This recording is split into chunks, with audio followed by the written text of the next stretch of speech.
Os investigadores constatan a presenza de rorcuais en augas das Rías Baixas. Este verán os avistamentos destas baleas producíronse máis lonxe da costa, pero na campaña realizada polo Oceanográfico de Vigo rexistraron 63 exemplares.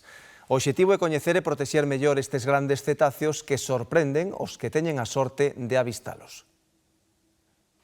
É o segundo animal máis grande do planeta e algunhas poboacións nadan fronte ás costas de Galicia. Aínda que un pouquiño máis afastados este verán, os científicos constataron a presenza de 63 rorcuais comúns por fora das Rías Baixas. También se han visto menos, posiblemente porque han venido una serie de temporales en esta época y eso ha hecho que se alejasen posiblemente de la costa o ya se comenzasen su migración.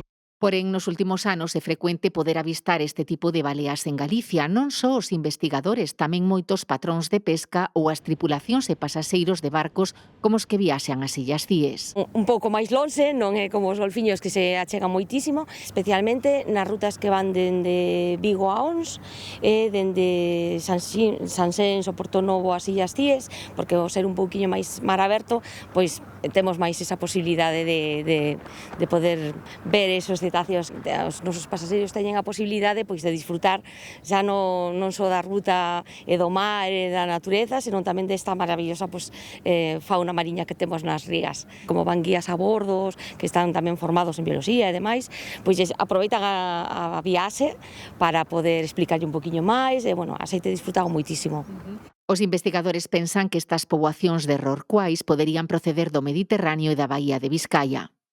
Lo que se ha visto también en los últimos años es que la subpoblación del Mediterráneo no se encuentra fija todo el año y se ha visto que han llegado a las costas gallegas.